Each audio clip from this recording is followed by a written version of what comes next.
Olá, boa noite. Boa noite. A guerra é uma derrota. Toda guerra é uma derrota. Rezemos pela paz em Israel e na Palestina, pede Papa após o Ângelus. Israel volta a atacar faixa de Gaza e convoca reservistas. Governo inicia missão para resgatar brasileiros em Israel. Em nova etapa do Sínodo em Roma, participantes farão reflexões sobre a comunhão. Caminhadas pela vida marcam o Dia do Nascituro pelo país. Desenvolvimento e cuidado desde a concepção. Tema da série de reportagens a partir de hoje. Festa da Padroeira do Brasil. Movidos pela fé, romeiros da Grande São Paulo caminham 170 quilômetros rumo ao Santuário Nacional de Aparecida. Pelas estradas, encontram solidariedade em muitos pontos de apoio. Da Casa de Nossa Senhora, a movimentação ao vivo dos peregrinos. O Canção Nova Notícias desta segunda-feira está começando. Sempre a serviço da vida e da esperança.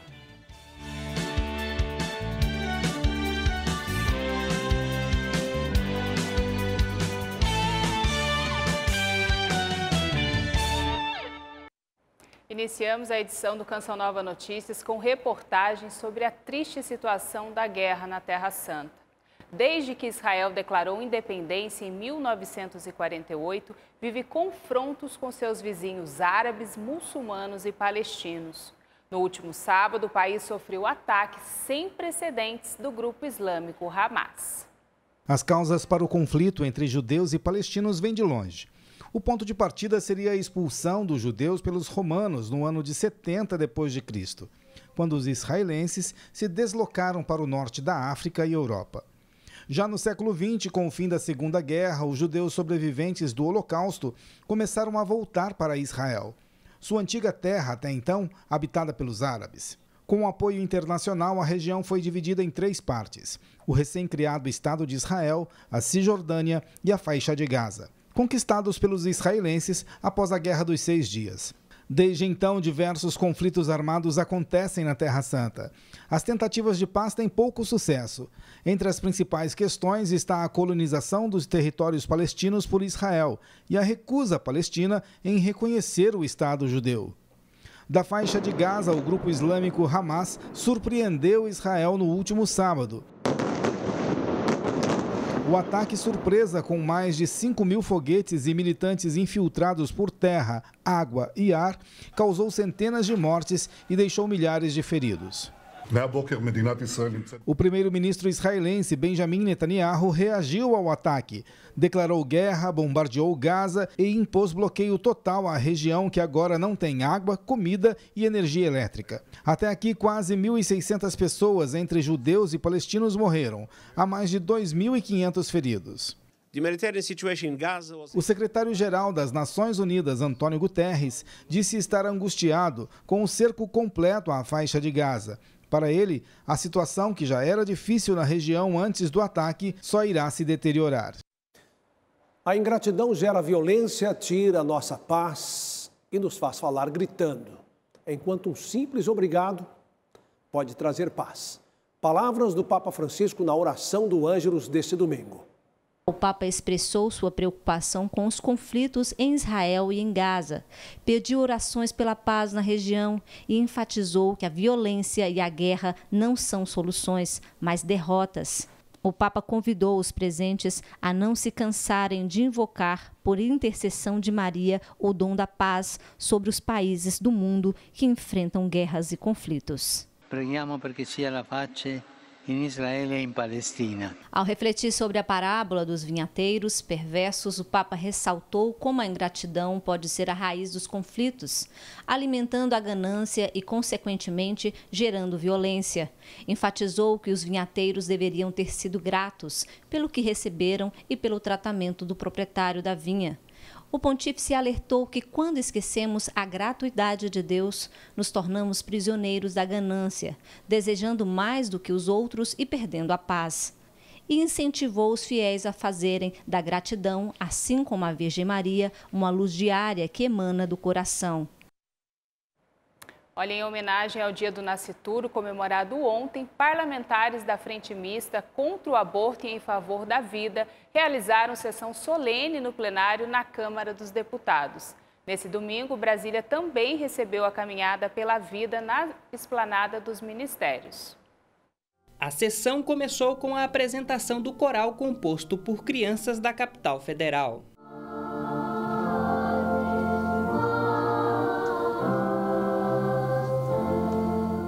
Autoridades, religiosos e representantes de diversos setores da sociedade ocuparam o plenário da Câmara dos Deputados para defender a vida desde a concepção. Parlamentares pediram urgência na aprovação do Estatuto do Nascituro. A ideia do aborto vem de fato como a ideia de um genocídio silencioso e muitas pessoas que são a máquina desse ativismo não sabem as consequências históricas, as consequências culturais de defender o aborto. Há uma frase muito famosa que o aborto ele é o roubo do infinito. Diversas instituições apoiam mulheres em situação de gravidez inesperada e violência sexual, como o Centro de Reestruturação para a Vida, homenageado na Câmara. Todos nós fomos nascituros e na época nós dependemos de pessoas que precisaram superar seus medos, incertezas, rejeições, inseguranças para que nascêssemos. As ações em defesa da vida ocorrem em meio ao julgamento no Supremo Tribunal Federal sobre o aborto. O primeiro voto foi por liberar a interrupção da gravidez, mas o ministro Luiz Roberto Barroso paralisou o julgamento e afirma não ter o desejo de colocar o tema em debate novamente no plenário do Supremo Tribunal Federal. Recuo estratégico, né? Mas não é para nós baixarmos a guarda. Precisamos insistir na votação urgente e aprovação do Estatuto do Nascituro. Também para defender a vida e lutar contra o aborto, a Caminhada pela Vida foi realizada neste domingo na esplanada dos ministérios. Creio assim, que a solução para nós hoje, a partir de agora, que está crescendo muito esse movimento, é que nós, como católicos, possamos ter famílias numerosas. Brasileiros de várias cidades foram às ruas neste domingo para defender a vida desde a concepção até o fim natural. E caminhadas foram registradas em pelo menos 20 estados.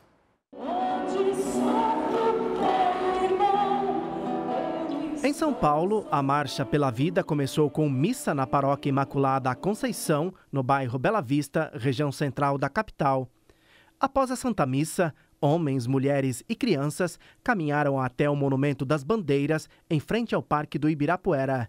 Faixas, cartazes e a vontade de defender e promover a vida. Vida, sim, aborto, não! A manifestação é contra a DPF 442, que tramita no Supremo Tribunal Federal e permite a interrupção da gestação até o 3º mês. A caminhada terminou com o Terço dos Homens. A marcha foi organizada pela Comissão Regional em Defesa da Vida do Regional Sul 1 da CNBB, Comissão Arquidiocesana de Defesa da Vida de São Paulo, Comissão Diocesana em Defesa da Vida de Osasco, Comunidade Famílias Novas do Imaculado Coração de Maria e Comunidade Frater Querigma. O evento também contou com o apoio de outras instituições pró-vida. Os organizadores acreditam que 3.000 pessoas participaram. Em Belo Horizonte, também houve caminhada em defesa da vida. Os detalhes com a repórter Gabriele Dutra. Em Belo Horizonte, o ato começou por volta das 8 da manhã. Vestidos de branco como símbolo de paz, milhares de participantes saíram às ruas segurando balões, cartazes e faixas contra a legalização do aborto. Não há dúvidas que a vida começa desde a concepção e o aborto é um assassinato de bebês. Como que um bebê com 3 meses, ele não é um bebê, ele já tem vida, ele já está formado. A mobilização é uma resposta de entidades pró-vida contra a ADPF 442, até então em discussão no Supremo Tribunal Federal para descriminalizar o aborto até a 12ª semana de gestação. O ministro Barroso suspendeu a votação para que a corte analise e amadureça o assunto com a sociedade. A caminhada contou com a participação de projetos que atuam na defesa da vida e diferentes denominações religiosas. todos unidos por um mesmo propósito. A vida, ela é independente de qualquer religião, o mais importante é a gente permitir que ela aconteça. E nós lutamos e essa unidade é fundamental. Nós todos que estamos aqui temos apenas um partido. Nosso partido é a criança, principalmente a criança que está no ventre. E o Frente pela Vida nada mais é do que a unidade de lideranças, de grupos que entendem a importância de se defender a vida desde a concepção. São João Paulo II chamou de cultura da morte as soluções que alguns grupos propõem junto à sociedade. A caminhada falou da importância de apoiar as entidades pró-vida e da criação de políticas públicas que defendam a mãe e o bebê. Nós oferecemos para essas mulheres atenção psicológica, terapias, médico, ultrassonografia, enxoval, kit de maternidade. Nós trabalhamos em prol da mulher. Agora vamos saber como foi a caminhada pela vida deste domingo no Nordeste do Brasil, com a repórter Renata Vasconcelos. O evento aconteceu na Orla de Boa Viagem e reuniu milhares de pessoas vindas de 150 paróquias, movimentos e instituições religiosas. O Sim à Vida acontece no dia do Nascituro, 8 de outubro, durante a Semana Nacional da Vida, promovida pela CNBB há 18 anos. A igreja acompanha com preocupação a votação que descriminaliza o aborto até a 12ª semana de gestação. Por enquanto, a matéria está suspensa por pedido de destaque do ministro Luiz Roberto Barroso. Mas, mesmo assim, católicos saem às ruas para reforçar a posição da igreja a favor da vida. Mariana Pascoal Viana está grávida de 7 meses de Tereza e fez questão de marcar presença com o esposo no evento. Tereza, que é que está aqui dentro, ela está aqui dentro é porque foi um empréstimo que Deus deu para a gente cuidar e amar. Para quantos filhos vier, ser para ele, tudo para ele. A missa presidida pelo arcebispo Dom Paulo Jackson e concelebrada pelo bispo auxiliar Dom Lima Macedo encerrou o evento que fortaleceu a posição da igreja a favor da vida. O Sim à Vida é um grito profético ao Deus da vida para que todos nós aprendamos a defendê-la. Em Cuiabá, a caminhada em defesa da vida reuniu cerca de 8.000 pessoas e seguiu da Avenida Historiador Rubens de Mendonça ao Parque das Águas. O percurso foi com cartazes e oração contra a legalização do aborto no Brasil. O ato, promovido pela Arquidiocese de Cuiabá, faz parte das diversas atividades realizadas na Semana Nacional da Vida. Foi uma semana muito cheia de eventos, nós tivemos várias audiências. Aqui em Cuiabá, na Câmara, tivemos culto ecumênico na Assembleia Legislativa. No Parque das Águas, cartão postal da cidade, a Santa Missa foi presidida pelo arcebispo metropolitano. Dom Mário Antônio da Silva destacou que toda vida importa, desde a gestante até a criança. Os celulares iluminaram o local para lembrar os nascituros. A mobilização propõe a adoção como alternativa contra o assassinato dos bebês através do aborto. A adoção, que é amar com laços do coração, é uma celebração de muita esperança e de certeza que podemos confiar mais nas pessoas de boa vontade para defender a vida. A Arquidiocese de Cuiabá, por meio das pastorais à criança, familiar e outros movimentos da Igreja Católica, também oferece auxílio profissional e espiritual às gestantes. Os participantes do Sínodo dos Bispos, que acontece no Vaticano, farão nesta semana reflexões sobre a comunhão. Pois é, após a missa realizada pela manhã, foram iniciados os trabalhos. A atividade contou com o depoimento de uma brasileira. Na Basílica de São Pedro, o canto deu início à missa realizada no rito greco-bizantino.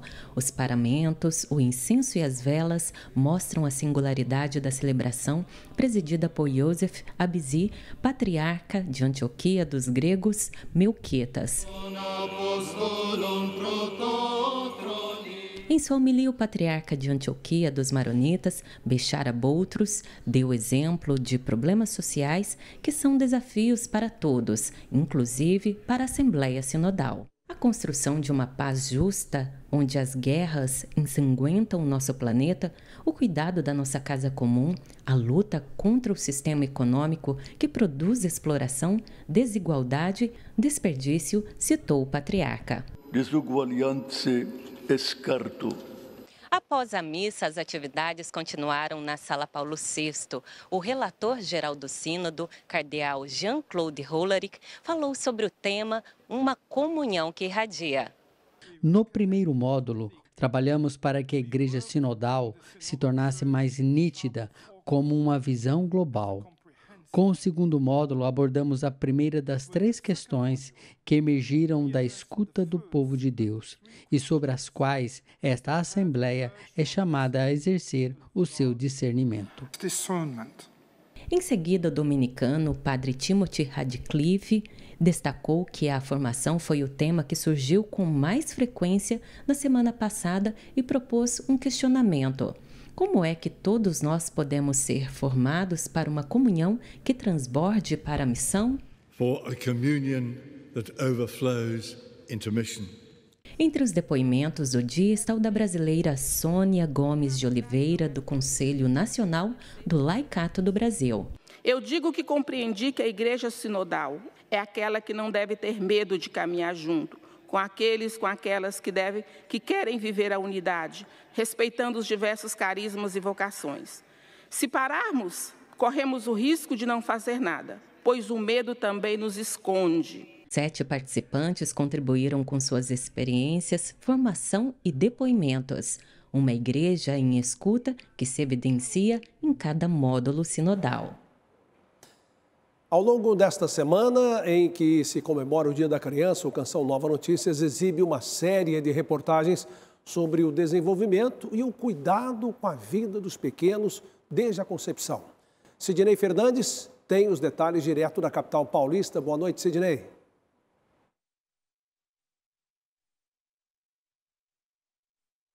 Boa noite, Reinaldo, Elaine, e boa noite a todos que nos assistem de várias partes do Brasil. A primeira reportagem da série trata de aspectos essenciais para o crescimento das crianças. Acompanhe. A nutrição é fundamental nos primeiros anos de vida da criança. Após o nascimento, até o 6º mês de vida, a criança deve receber exclusivamente o leite materno, que é comprovadamente mais do que suficiente para dar à criança toda a nutrição necessária. A Pastoral da Criança destaca que toda gestação tem 1000 dias. A contagem começa na fecundação e vai até o 2º ano de vida. Os cuidados com os bebês nesse período são primordiais para o bom desenvolvimento. Pesquisas como a do médico inglês David Barker comprovam isso. Ele coloca nessa pesquisa que pessoas que nascem baixo peso, elas podem ter problemas do coração, rim, hipertensão arterial, colesterol, diabetes, obesidade na vida adulta. Então é muito importante a gente dar uma atenção para esses primeiros 1000 dias de vida. Após os 6 meses, são introduzidos líquidos, frutas e papinhas até chegar no 1º ano, quando vem a comida cotidiana da família com um alerta. Até os 3 anos é muitíssimo importante ter o cuidado com pedaços grandes, pipoca, carocinho de uva, milho, coisas que são pequenas que a criança possa engasgar. Os cuidados com a alimentação devem se estender até a adolescência. Michele tem 2 filhos, Rafael de 10 anos e Mariana de 15. A família almoça junto todos os dias e os pais prezam por uma rotina saudável. É um almocinho fresquinho, um lanche da escola um pouco mais do jeito que eles gostam, mas sem tanta besteira assim, né, no dia a dia. Tanto na saúde deles, eu acho, como no desenvolvimento, sim. Eu acredito que ajuda muito. Esses cuidados, desde a concepção, trazem reflexos para toda a vida. É muito carinho, muito amor, muita conversa, muita leitura, muitas brincadeiras com essa criança, para que ela se desenvolva, para que ela cresça em plenitude. Todos os anos, milhares de peregrinos se deslocam rumo ao Santuário Nacional de Aparecida. Cerca de 170 quilômetros separam São Paulo da terra da padroeira. A devoção à Mãe Aparecida é o combustível dos romeiros que passam dias na estrada. Assim, de mãos dadas, Eduardo e Suzana iniciaram no último domingo, pela primeira vez, a caminhada de São Paulo à Basílica de Aparecida, no Vale do Paraíba Paulista. O casal vai agradecer pela recuperação da saúde de Suzana. Eu só tenho o que agradecer. Tudo que Nossa Senhora preparou para mim aconteceu da melhor forma. Produtor de vídeo, Eduardo também já gravou a caminhada. Isso o motivou ainda mais. Um negócio absurdo, assim, de fé, você vê muita gente até que não é católico fazendo a romaria. Isso me motivou muito a fazer também. Ao mesmo tempo em que alguns começam a romaria agora, outros já têm bastante experiência na caminhada rumo à Basílica de Aparecida. Antônio já realizou a romaria mais de 10 vezes e neste ano teve um novo desafio: seguir pela chamada Rota da Luz. O caminho tem cerca de 200 quilômetros entre as cidades de Mogi das Cruzes e Aparecida. O diferencial: o trajeto passa longe das rodovias e em meio à natureza. Foi fantástico, a gente escolheu o feriado de Corpus Christi, então nós formamos um grupo e conseguimos chegar com 18. Antônio não esconde a emoção ao recordar da caminhada em que fez um pedido especial à Nossa Senhora. A minha filha, ela estava com uma doença que até então a gente não conseguia descobrir. E eu lembro que eu estava no segundo dia da romaria, aí a minha esposa me ligou e falou: pode fazer sua caminhada aí tranquila, tal. O médico diagnosticou aqui, não tem nada a ver com câncer, tem tratamento. Além dos cuidados básicos de preparação física e programação das paradas, a Polícia Rodoviária Federal alerta para outros detalhes. Caminhar sempre na contramão dos carros, de frente para o movimento de veículos, para que, se vier algum veículo em sentido ao peregrino, ele consiga desviar. Nós orientamos também evitar caminhar durante a noite. Para Antônio, a fé é fundamental nessa preparação. Você chega, a fé te leva mesmo. Essa que a fé move montanhas, a gente vivencia isso aqui. O Ministério das Relações Exteriores, por meio da Embaixada em Tel Aviv e do Escritório de Representação em Ramallah, segue acompanhando a situação dos turistas e das comunidades brasileiras em Israel e na Palestina. Nós vamos a Brasília com Ronaldo da Silva, que tem mais informações. Boa noite, Ronaldo. Boa noite para você também, Reinaldo. Boa noite para toda a nossa audiência neste tempo de tensão mundial e uma situação muito triste. Nesse domingo, a Força Aérea Brasileira anunciou que prepara 6 aviões para resgatar brasileiros na zona de conflito em Israel. Um deles decolou com destino a Roma ainda ontem. Esta jornalista respira aliviada. Estava há 9 dias em Jerusalém para a Festa dos Tabernáculos. Chegou ao Brasil esta tarde e conta como foram as últimas horas antes do voo de retorno no sábado à noite. Muito tenso, assim, inicialmente, quando acordou, a gente ainda não sabia do conflito. No meio do caminho, a gente teve um alerta sonoro. A gente precisou correr, se proteger, né? Este religioso está com mais 17 brasileiros, todos turistas, que não conseguiram embarcar no sábado. Francisco precisou recorrer às autoridades brasileiras. Todos estão confirmados para voltar no primeiro voo da FAB. Foi quando entramos em contato com as autoridades brasileiras e, a partir daí, tanto o Itamaraty quanto a Embaixada do Brasil em Tel Aviv foi acionada e, a partir daí, se deflagrou a operação de repatriamento dos brasileiros. O primeiro avião com brasileiros repatriados deve chegar nesta quarta-feira ao Brasil. A aeronave, com capacidade para transportar até 230 passageiros, pousou em Roma na madrugada de hoje e deve decolar no início da manhã desta terça-feira. No total, estão previstos 15 voos no decorrer dos próximos dias para repatriar brasileiros que pediram ajuda para deixar o país em razão do conflito com o Hamas. O governo brasileiro informou nesta segunda-feira que 3 brasileiros seguem desaparecidos desde sábado, quando começaram os ataques. A Embaixada do Brasil tem mantido contato com familiares, amigos e com as autoridades locais. Os voos com brasileiros resgatados destinam-se prioritariamente a repatriar brasileiros residentes no Brasil. Mais de 1.700 pessoas, a maioria turistas, pediram ajuda para deixar Israel. Destes, 1.240 não têm cidadania israelense. Essa cooperação ela foi necessária em virtude de problemas do repatriamento de cidadãos brasileiros no exterior, entendeu? Então, o que existe hoje é um convênio entre as instituições para que houvesse possibilidade de repatriação. Nesta tarde, membros da Canção Nova na Terra Santa rezaram o terço pela paz, em comunhão com o Papa Francisco. Eu fico por aqui, desejo a você uma ótima noite e até amanhã com vocês no estúdio. Obrigada, Ronaldo. E a gente vai falar agora da previsão do tempo. A Mauricéia Silva vai falar para a gente. Boa noite, Mauri. Boa noite, Elaine, Reinaldo e a você também. Desde o início do mês, o cenário tem sido chuvoso no centro-sul do país. Em Santa Catarina, muitas cidades decretaram estado de emergência. A boa notícia é que a chuva dá sim uma trégua nesta terça-feira nos 3 estados aqui do sul do país. São Paulo já superou a média de chuva para o mês e ao longo da semana tem mais. Amanhã volta a chover no Espírito Santo e nas demais regiões aqui da região sudeste diminui. Entre o norte, o centro-oeste e o sertão nordestino, o tempo seco mantém aqui a baixa umidade do ar. Nessas regiões, a chuva será isolada, passageira e por vezes pode até ocorrer tempestades. Céu aberto então do oeste do Mato Grosso até o Rio Grande do Sul.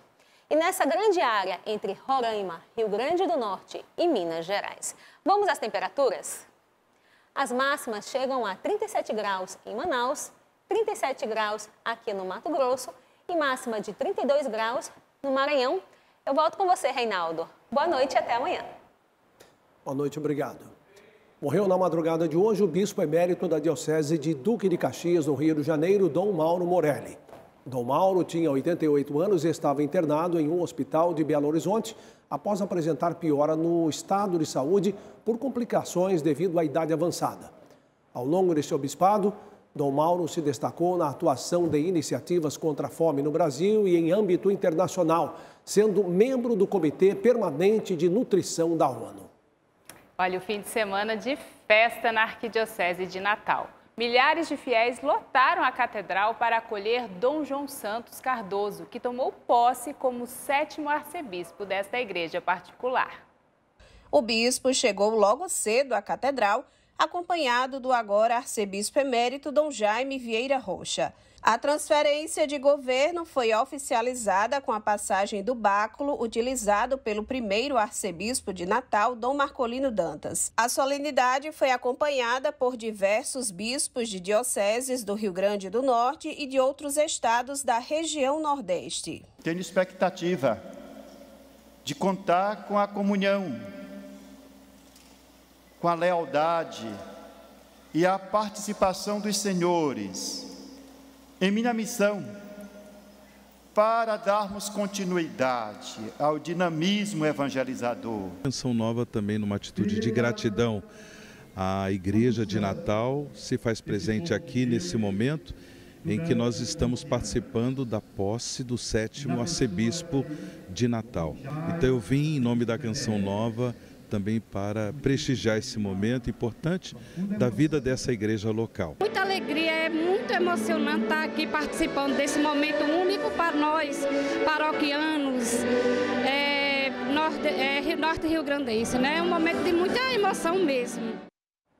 Parabéns a Dom Cardoso. Olha, o tradicional Círio de Nazaré levou mais de 2 milhões de fiéis às ruas de Belém neste domingo. Fé e muita emoção marcaram o percurso de quase 4 quilômetros.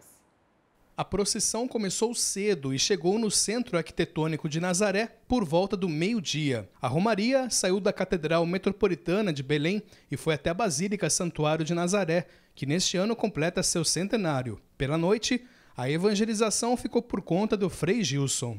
É uma experiência que te renova, é uma experiência que te transforma. E é bonito de ver o que aqui em Belém do Pará está acontecendo. No sábado, com o Círio Fluvial, pelas águas da Baía do Guajará, a imagem de Nazaré navegou abençoando os ribeirinhos da região das Ilhas de Belém. A homenagem à Nossa Senhora começou com a apresentação do manto na semana passada e foi feita durante a missa celebrada pelo arcebispo de Belém, Dom Alberto Taveira.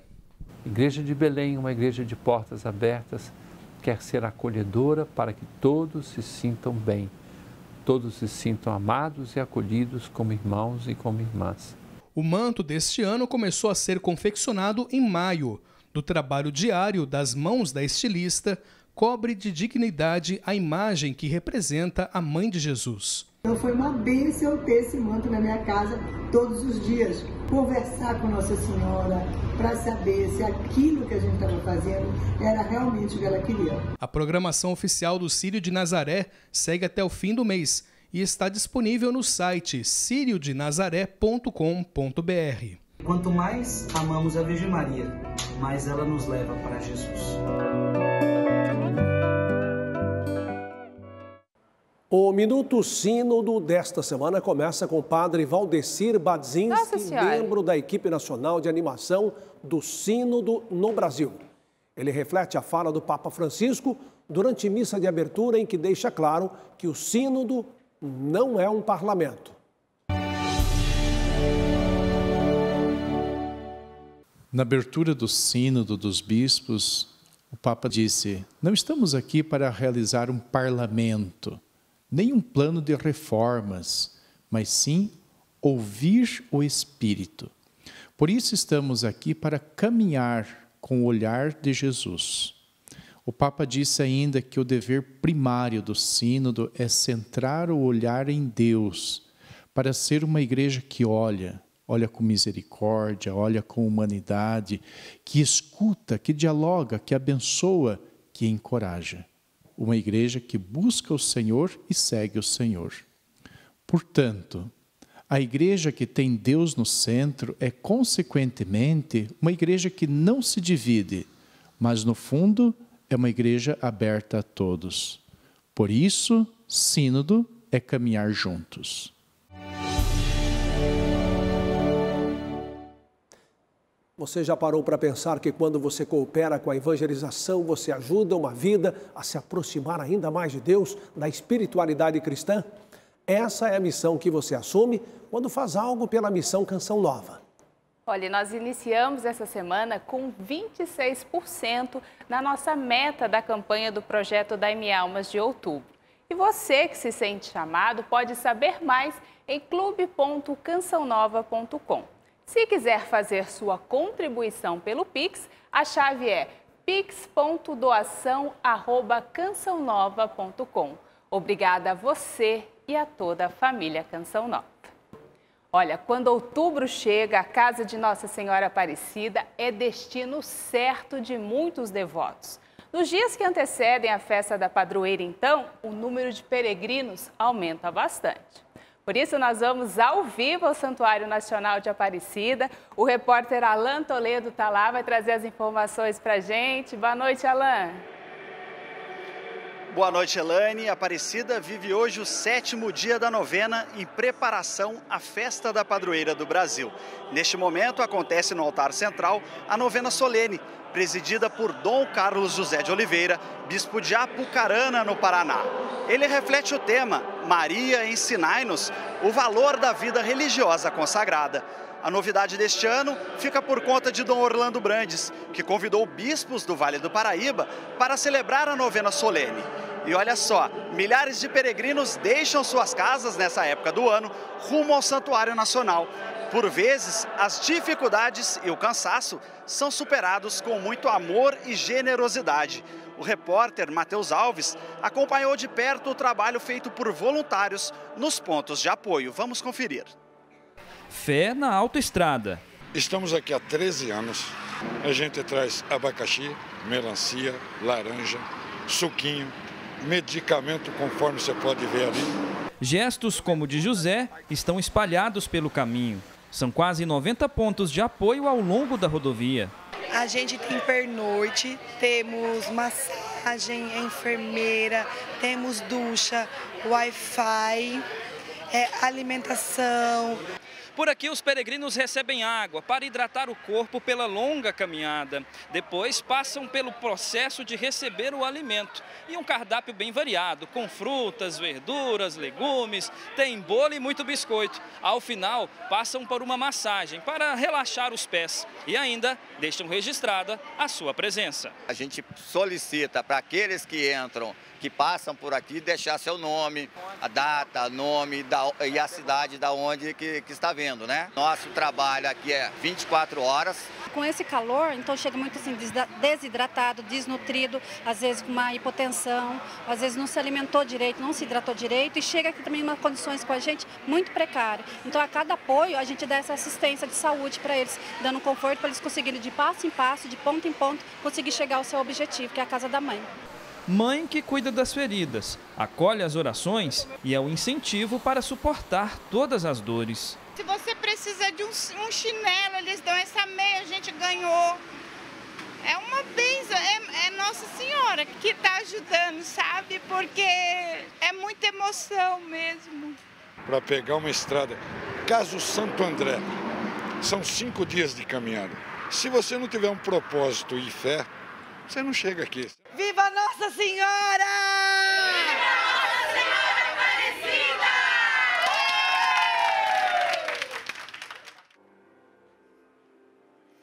Amanhã, o 8º dia, o tema será Maria, ensinai-nos a construir uma sociedade mais justa e solidária.